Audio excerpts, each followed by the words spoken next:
दर्शक बंधु चाषी खाता को गला 22 कोटी टंका जहाँकि प्रधानमंत्री फसल बीमा क्षयक्षति आकलन शेष 2,07,29 प्लॉट जहाँकि क्षतिग्रस्त चाषी आवेदन ता मध्यरु जहाँकि खाता को गला 22 कोटी टंका। तो एने प्रधानमंत्री फसल बीमा योजना को जहाँ भी किसी इनफॉरमेशन अच्छी मुझे आपण मानक वीडियो देदेवी। तो ता पूर्व आपण मानक अनुरोध दयाकोरी वीडियोटी को शेष पर्यंत देखो। आउ जदि एबे ही प्रथम थर पर वीडियो को देखुंती ताहले वीडियो को गोटे लाइक कर दिंतु। आउ ता संगे संगे मनोरंजन मनोरेट चैनल को एबे ही सब्सक्राइब करी पाखे आसुवा घंटी बटन ऑल दबाई। हेलो फ्रेंड्स, नमस्कार, जय जगन्नाथ। मो मनो आपण मानक स्वागत करुच्ची आज आउ एक नुआ दमदार वीडियो।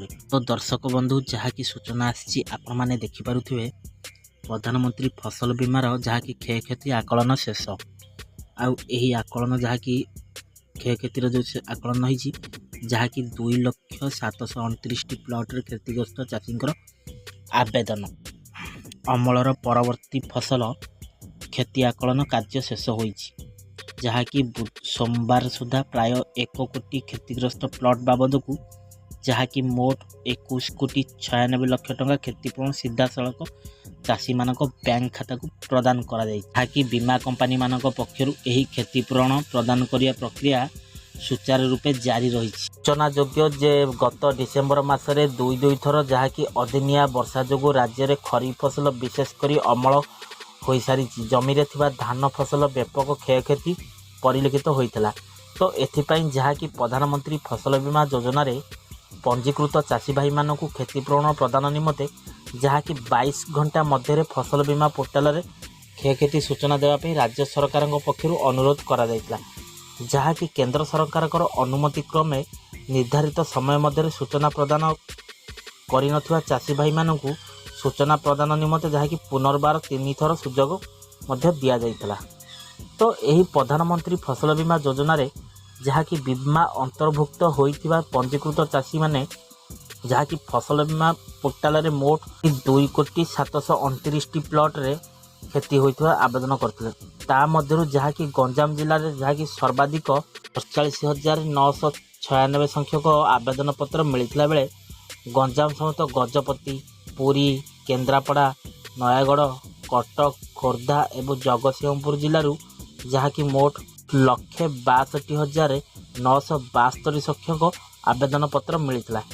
तो यही समस्त आवेदन को भित्ति करी जहाँकि तुरंत क्षेत्रीय स्तर में फसल क्षति क्षयक्षति आकलन कार्य तुरंत शेष करने जहाँकि 4टी बीमा कंपनी जहाँकि agriculture insurance company of India limited, दुईरे हूँ जहाँकि SBI general insurance company limited, तो 3 नंबर हूँ जहाँकि future general India insurance company limited एवं रिलायंस GIC लिमिटेड को राज्य सरकार तरफ जहाँकि निर्देशनामा दि जाइतला। तो यही बीमा कंपनी पक्षर अमलर फसलर परवर्ती क्षयक्षति आकलन जहाँकि कार्य संपूर्ण होइथिबा बेले बीमा कंपनी पक्षर क्षतिपूरण जहाँकि प्रदान प्रक्रिया सुचारू रूप से जारी रही। जहाँकि चाषी मानक स्वार्थ को प्राथमिकता दे क्षतिपूरण राशि प्रदान करने को राज्य सरकार को जहाँकि कृषि विभाग और समवाय विभाग उच्चपदस्थ अधिकारी माने प्रत्येक भाव में तदारख और समीक्षा करुले। तो दर्शक बंधु यहाँ गोटे बहुत बड़ खुशी खबर जहाँकि चाषी भाई माने तांकर क्षयक्षति होइतिबा क्षतिपूरण से माने पाई पारिले।